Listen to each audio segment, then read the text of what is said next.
Assalamualaikum warahmatullahi wabarakatuh. Jumpa lagi bersama saya Wega Enita dalam video prediksi soal dan pembahasan soal P3K tahap 2, khususnya pada kompetensi teknis bahasa Indonesia bagian ketiga.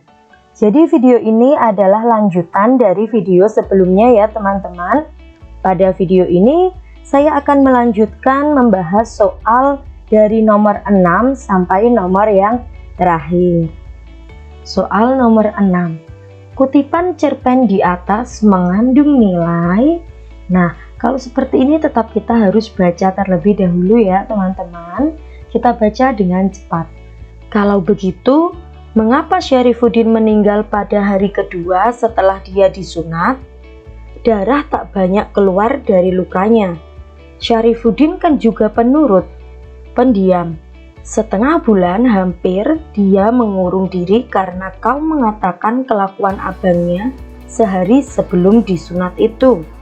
Aku tidak percaya jika hanya oleh melompat-lompat dan berkejaran setengah malam penuh. Aku tidak percaya itu.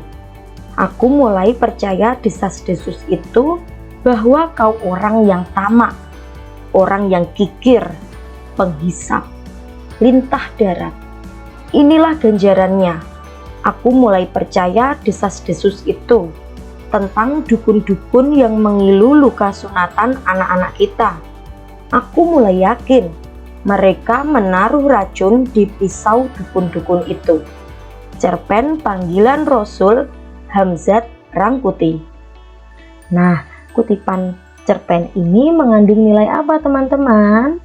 Jawaban yang tepat adalah D, nilai budaya. Pada kutipan cerpen di atas, tampak penegasan pada narasi aku mulai percaya desas-desus itu tentang dukun-dukun yang mengilu luka sunatan anak-anak kita, yang pada intinya menggambarkan budaya tentang sunat yang dilakukan oleh dukun dan ada akibatnya. Jadi ini masih kental dengan kebudayaan ya teman-teman. Next kita menuju ke soal nomor 7. Jenis rima dalam penggalan puisi di atas adalah. Nah ini mulai menuju ke soal sastra ya teman-teman. Sebelum teman-teman mengerjakan, saya akan mengingatkan kembali materi tentang rima.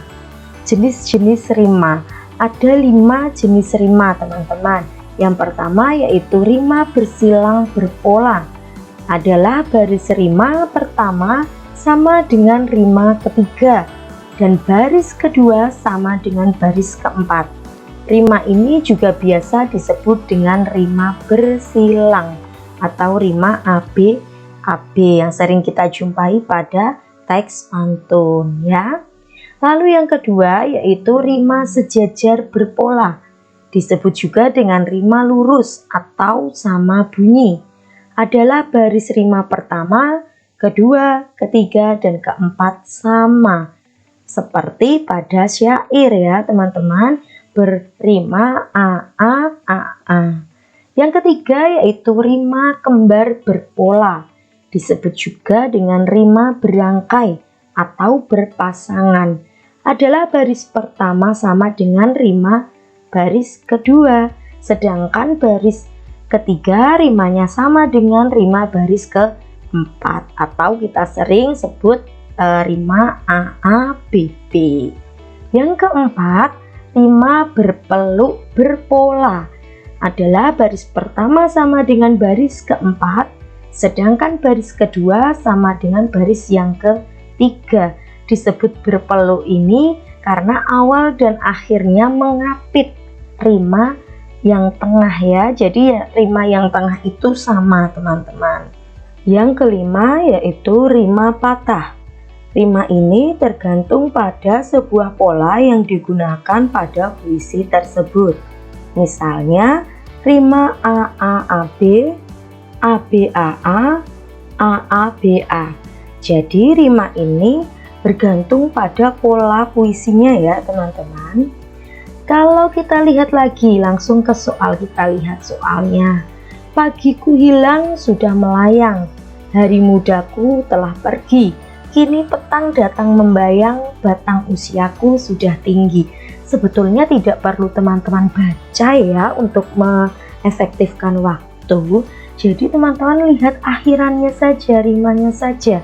Kita lihat, jelas ini adalah rima AB, AB karena baris 1 sama rimanya dengan baris yang ketiga. Sedangkan baris 2 sama dengan baris yang keempat. Kalau sudah di plotting seperti ini enak ya teman-teman, mudah ya, kita tinggal AB AB. Berarti jawabannya apa? D, rima bersilang. Tapi takutnya kalian harus tetap tahu ini, tahu apa namanya jenis-jenis rima. Takutnya kalau namanya ini tadi kalau diacak teman-teman. Jadi kalau mengantisipasi kalau nama-nama rima ini diacak dan polanya disamakan. Nah, teman-teman juga harus tahu nama lain dari misalnya ini rima a itu apa. Nah, itu harus diketahui juga ya teman-teman. Selanjutnya kita menuju ke soal nomor 8. Maksud puisi tersebut adalah, nah, jika kalian menemui soal semacam ini, maksud puisi atau isi puisi, jadi kita harus tetap membaca puisi itu terlebih dahulu ya teman-teman. Kita baca dan kita pahami isinya terlebih dahulu. Kita baca dulu ya. Hujan Bulan Juni oleh Sapardi Djoko Damono. Tak ada yang lebih tabah dari hujan bulan Juni. Dirahasiakannya rintik rindunya kepada pohon berbunga itu. Tak ada yang lebih bijak dari hujan bulan Juni. Dihapusnya jejak-jejak kakinya yang ragu-ragu di jalan itu. Tak ada yang lebih arif dari hujan bulan Juni. Dibiarkannya yang tak terucapkan diserap akar pohon bunga itu. Nah, setelah kita baca dan kita pahami secara cepat tentunya ya teman-teman, maka maksud puisi tersebut yang tepat adalah C. Menceritakan tentang sebuah penantian. Cara memahami puisi adalah dengan mengidentifikasi makna konotasi atau kata, frasa sulit atau kunci yang terdapat dalam puisi. Misalnya frasa rintik rindunya yang mengandung arti secara tersirat, yaitu rindu yang terus ada, yang digambarkan seperti rintik hujan. Rindu yang terus ada dimaknai sebagai penantian yang tanpa akhir pada yang terkasih. Jadi menceritakan tentang sebuah penantian kepada seorang kekasih. Bisa dipahami ya teman-teman. Next kita menuju ke soal nomor 9. Yang menjadi tujuan teks prosedur di atas adalah, jadi kita disuruh mencari tujuannya ya teman-teman, tujuan dari teks prosedur di atas. Kita baca secara cermat dan cepat. Untuk mengganti aki lama dengan aki baru, langkah pertama yang harus Anda lakukan adalah melepas aki dengan benar. Agar terhindari dari konsleting, lepas kabel, baut, dan klem pada kutub negatifnya terlebih dahulu. Baru kemudian dilanjutkan pada kutub positifnya. Setelah semua kabel dan klem terlepas, angkat aki tersebut secara tegak lurus agar cairan dalam aki tidak tumpah. Nah, tujuannya mana yang tepat teman-teman? Kita lihat yang A, agar cairan dalam aki tidak tumpah. Jelas tidak sesuai ya. Yang B, agar terhindar dari konsleting. Apakah betul teman-teman? Agar terhindar dari konsleting ini adalah bukan yang utama, bukan tujuan dari yang utama, ya kan? Tujuan utamanya tadi apa? Mengganti aki lama dengan aki baru. Langkah-langkah mengganti aki lama dengan aki baru. Jadi apa yang tepat ini opsinya? Opsi yang tepat adalah opsi yang C, betul, mengganti aki lama dengan aki baru. Pada bagian kalimat pertama ini sebetulnya sudah terlihat ya teman-teman. Kalau kalian jeli itu bisa langsung terlihat Bagian tujuan dari teks prosedur berisi tujuan dari teks prosedur tersebut atau hasil akhir yang akan diperoleh. Biasanya informasi tersebut juga tergambar dalam judul teks prosedur. Biasanya kalau ada judulnya ini lebih enak teman-teman, jadi bisa terlihat tujuan dari teks prosedur tersebut. Bisa dipahami ya? Selanjutnya soal nomor 10. Pertanyaan berikut yang sesuai untuk mengisi bagian rumpang pada teks di atas adalah, kita baca terlebih dahulu teksnya ya teman-teman. Membeli kendaraan ibarat dua sisi mata uang. Di satu sisi, membeli kendaraan mungkin dibutuhkan oleh mereka yang kesulitan mengakses transportasi publik. Berbeda dengan rumah. Nilai kendaraan, baik itu mobil maupun motor, akan mengalami depresiasi.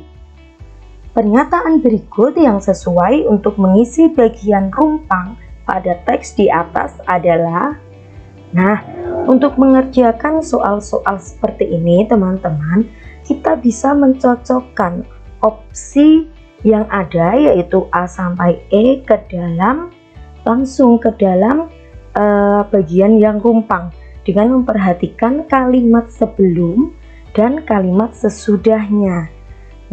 Tapi ada tipsnya juga ini teman-teman. Kita lihat dulu opsi A sampai E. Kita lihat dulu ya.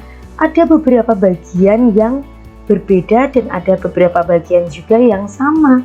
Kita lihat dulu bagian yang berbeda. Di sisi lain kita lihat ya, yang berbeda adalah konjungsinya. Kita lihat yang A ada konjungsi di sisi lain, yang B di lain pihak, C lain halnya, D di lain sisi, dan E dalam hal itu. Ini ada satu kata kunci yang harus kalian tahu teman-teman. Pada kalimat sebelum bagian rumpang ada kata kunci ini. Ada konjungsi di satu sisi. Kalau dari awal sudah ada konjungsi di satu sisi, berarti selanjutnya kan sisi lain, di sisi lain atau di lain sisi. Langsung aja kita lihat dari opsi A sampai E, mana yang bisa kita isikan yang berkaitan dengan konjungsi di satu sisi ini. A di sisi lain bisa ya teman-teman, di lain pihak kita hilangkan dulu, yang C lain halnya kita abaikan dulu, dan D di lain sisi. Bisa ini ya, D, A, dan D. Lalu yang E dalam hal itu, jelas ini tidak tepat. Jadi kita save dulu yang A dan D. Langsung seperti itu teman-teman. Itu adalah salah satu trik untuk mengerjakan dengan cepat. Jadi tidak satu-satu kalian masukkan, tetapi kalian amati dulu opsinya. Sekarang kita fokus ke A dan D. Yang A kita lihat, di sisi lain, jika untuk membelinya harus mengutang, mereka bisa terjebak dalam kubangan utang yang buruk. Bisa ya ini teman-teman, kita save dulu. Kemudian yang D, di lain sisi, dalam membelinya mereka harus mengutang, sehingga terjebak dalam kubangan utang yang buruk. Ada kalimat ini teman-teman. Dalam membelinya mereka harus mengutang. Mereka harus mengutang. Apakah pada kalimat sebelumnya sudah dijelaskan kalau mereka harus mengutang? Tidak kan teman-teman? Bedanya yang A dengan D adalah ada kata jika ini. Ini adalah kunci pamungkasnya. Teman-teman harus bisa tahu bedanya A dan D ini. Jadi jawaban yang tepat adalah A. Untuk melengkapi kalimat pada teks eksplanasi, bergantung pada kalimat sebelum dan sesudahnya dengan mengedepankan kepaduan ide. Begitu ya teman-teman. Baiklah teman-teman, sekian dulu video pembahasan soal P3K kompetensi teknis bagian ketiga ini. Berjuanglah dengan keras hingga kau lupa rasanya berleha-leha. Berdoa dan memintalah kepadanya dengan penuh ikhlas tanpa harus memaksa. Perbaikilah hati dan pikiran hingga tak pernah hinggap perasaan merendahkan sesama. Lebih baik menghabiskan waktu untuk merawat apa yang kita tanam daripada hanya memandang dan berangan. Selamat berjuang, salam semangat dari saya, Wega Enita Sasanti, pejuang P3K tahap 1. Jangan lupa subscribe ya. Wassalamualaikum warahmatullahi wabarakatuh.